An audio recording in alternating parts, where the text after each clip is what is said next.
Kali ini saya akan membuat sebuah video tentang pertemuan yang mengubahkan paradigma saya dalam menangani tugas-tugas saya sebagai pembimbing kemasyarakatan.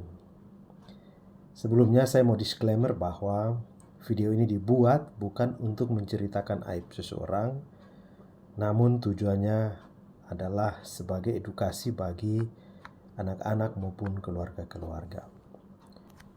Suatu ketika saya menangani satu kasus anak pelaku tindak pidana persetubuhan, sebut saja One. Kasus ini terjadi pada tahun 2010 dan saat itu One ini berusia 15 tahun. One melakukan persetubuhan terhadap keponakannya yang berusia 7 tahun. Perbuatan One pun diproses sesuai hukum yang berlaku, sehingga Pengadilan Negeri Waikabubak menghukum One dengan kurungan penjara selama 3 tahun. Saat mendampingi One dalam proses penyidikan awal di kepolisian, saya sempat jengkel, kecewa, emosi dengan si One. Sebab kenapa? Menurut saya perbuatan si One ini merupakan perbuatan yang biadab karena menyetubuhi keponakannya sendiri. Saat menjalani pidananya di lapas kelas 2 Waikabubak, saya pun merasa kasihan kepada si One. Kemudian saya membantunya agar bisa melanjutkan sekolahnya. Karena saat itu One ini sementara duduk di bangku kelas 2 SMP.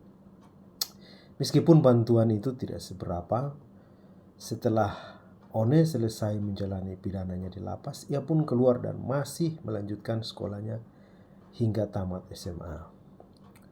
Waktu pun berlalu dan pada tahun 2017, kira-kira di sore hari hampir maghrib, waktu itu saya berada di dekat ATM BRI Waikabubak. Saya melihat seorang pria dengan penampilan yang rapi, rambutnya cepak seperti seorang tentara, bersama 2 orang WNA sedang berjalan ke arah saya.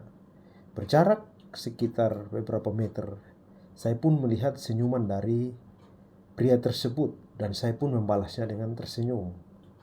Sesaat kemudian, sampailah pria itu di depan saya dan langsung menyodorkan tangannya. Kemudian ia memeluk saya sambil berkata, "Apakah Bapak masih mengingat saya?" Agar tidak menimbulkan rasa malu kepada pria tersebut, karena jangan sampai ia salah orang, seperti begitulah kira-kira. Saya pun berkata, "Iya, saya masih ingat." Meskipun saya tidak mengingatnya sama sekali. Pria tersebut berkata kepada saya jika saya pernah membantunya saat ia menjalani pidananya di lapas Waikabubak dan bla bla bla. Intinya ia masih mengingat apa yang pernah saya lakukan kepadanya. Ia pun mengisahkan bahwa setelah keluar dari lapas, ia menjadi guide para WNA sehingga ia pun disekolahkan ke negeri Belanda.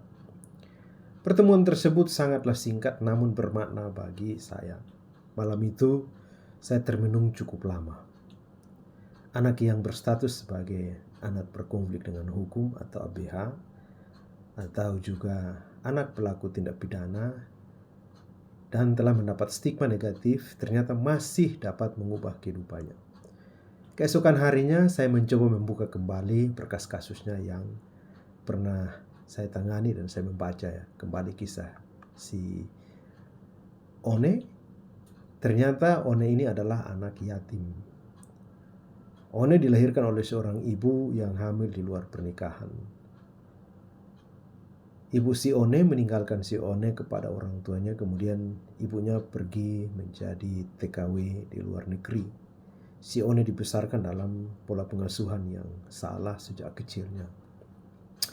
One tidak mendapatkan gizi yang cukup sebab keadaan ekonomi keluarganya.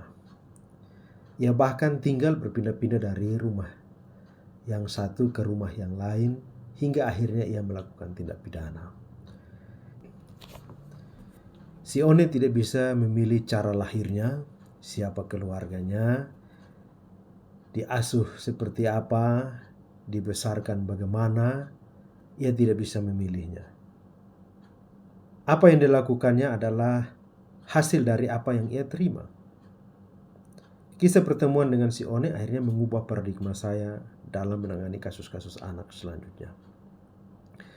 Awalnya saya beranggapan bahwa pelaku kejahatan, khususnya anak-anak, harus dihukum setimpal dengan perbuatannya. Namun pertemuan tersebut mengubah segalanya. Anak yang melakukan tindak pidana adalah korban dari salah asuh keluarganya. Saya hanya mau mengingatkan para orang tua bahwa anak-anak kita bisa saja menjadi korban, bisa juga jadi pelaku.